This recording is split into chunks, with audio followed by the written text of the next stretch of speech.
All right, welcome to The Explainer. Today, we're going to get into something that, let's be honest, probably keeps a lot of us up at night.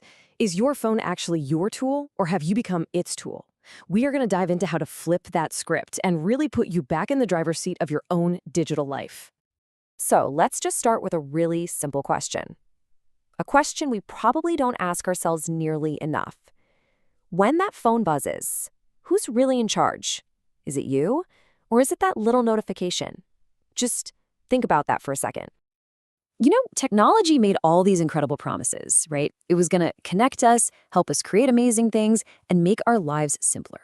But if you look around, the reality for a lot of us feels a whole lot more like distraction, feeling totally overwhelmed, and that endless, soul-crushing comparison game. So let's get into why that is. Okay, so let's call this what it is, the digital double-edged sword. We're basically drowning in what one source calls a sea of information. And yeah, it's cool to have the world's knowledge in your pocket, but that endless fire hose of data, man, it comes at a huge cost to our focus, our energy, and just our overall well-being. And if you break it down, research from the Success Principles really highlights three big reasons why this information overload is so harmful. First, and this is a big one, it just eats up a massive amount of our time. Second, a huge chunk of it is just negative. It's all about stuff we have zero control over, and it just saps our energy. And third, and this might be the most important point of all, most of it has absolutely no bearing on helping you actually achieve your goals. So what's the solution? The answer isn't to just, throw your phone in a river and go live in a cabin. That's not realistic for most of us. The real key here is to completely change our relationship with technology. It's all about flipping our default attitude. And what is that default attitude? Well, for most of us, it's this unthinking state of just being constantly plugged in, right?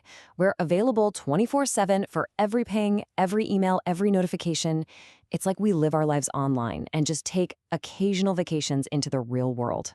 The whole goal here is to flip that around. Now, this quote from Oliver Berkman really nails it. He says, treat the internet as a place you occasionally visit for specific purposes. I mean, how powerful is that? Think about it. What if you treated the internet like a hardware store or a library? You go in, you get what you need for a specific project, and then you leave. That simple mental shift right there, that's a total game changer. Okay, so that sounds great in theory, but how do we actually do it? Because it's not just about having more willpower. It's about having the right strategies. So let's get into a practical toolkit, stuff you can literally start using today. All right, if you want to go for a hard reset, you could try something called the 1-week information diet. The rules are super simple. For 1 week, avoid all news, no newspapers, no websites, none of it. Watch only non-news TV shows and read only fiction books. It's a pretty intense challenge, but it is an amazing way to feel what it's like to actually consume information with a purpose instead of just letting it wash over you. Now, if a whole week-long diet sounds like a lot, I get it. But here is the simplest, most powerful first step you can possibly take. Turn off your push notifications. I'm serious. Just turn off all the non-essential ones.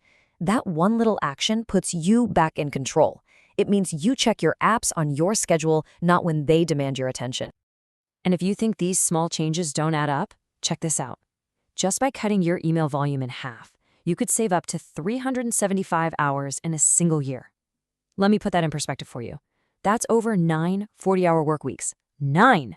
I mean, just imagine what you could do with an extra 9 weeks of your life back.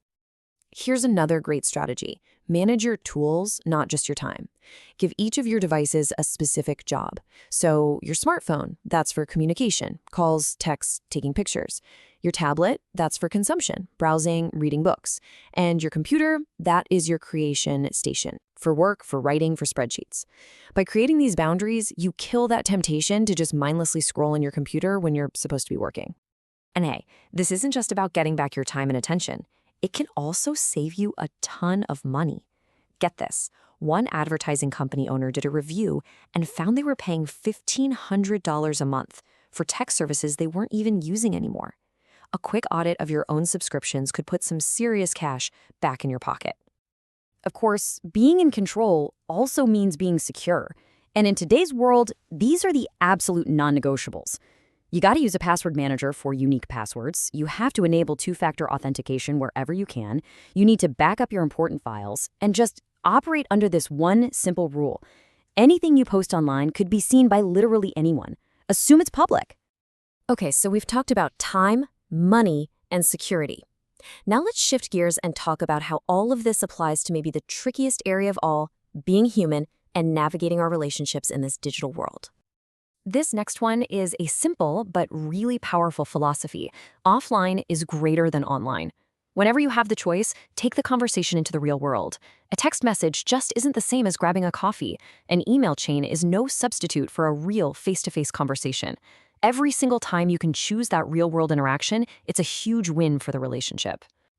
You know, one of the biggest, ugliest traps of social media is that endless comparison game, right? We scroll through somebody else's perfect highlight reel and then we compare it to our messy, behind-the-scenes reality. The way out is to make a conscious choice. So instead of comparing, choose to celebrate. Instead of judging, get curious and ask. And instead of assuming you know the whole story, try to clarify. And speaking of clarifying, here is a communication superpower. Seriously. The next time you see a comment online that just makes your blood boil, before you fire back, just pause and ask this simple question. Can you help me understand what you meant by that? It is amazing how that one sentence can just de-escalate everything and turn a potential fight into an actual conversation. Really, what this all boils down to is being truly present. I don't just mean being physically in the room. I mean being mentally and emotionally there too. And some simple habits can make a world of difference. Like put your phone completely away during meals or on dates. Have a firm cutoff time, like no devices after 8:30 p.m. Or you could even create a technology box where everybody just drops their devices during family time. So as we start to wrap this up, let's be clear. Technology itself is not the enemy here. It's an incredibly powerful tool. It can be your greatest ally, but only if you use it with intention and with purpose. And remember this, because it's so important. Focus on your ideas first and the technology second. I love this story about a creator in Poland. He filmed a hit online show from his tiny apartment using nothing but 2 iPhones. See, he didn't wait until he had the fanciest camera or the perfect studio. He focused on his great idea and just made the tech work for him. That's what it's all about. So I'm going to leave you with one final question to think about. 20 years from now, when you look back on your life, are you going to wish you had posted a bit more or scrolled through just one more feed? Or are you going to wish you had been more present and invested that time in the real people and the real passions right there in front of you? The choice, as it always is yours to make.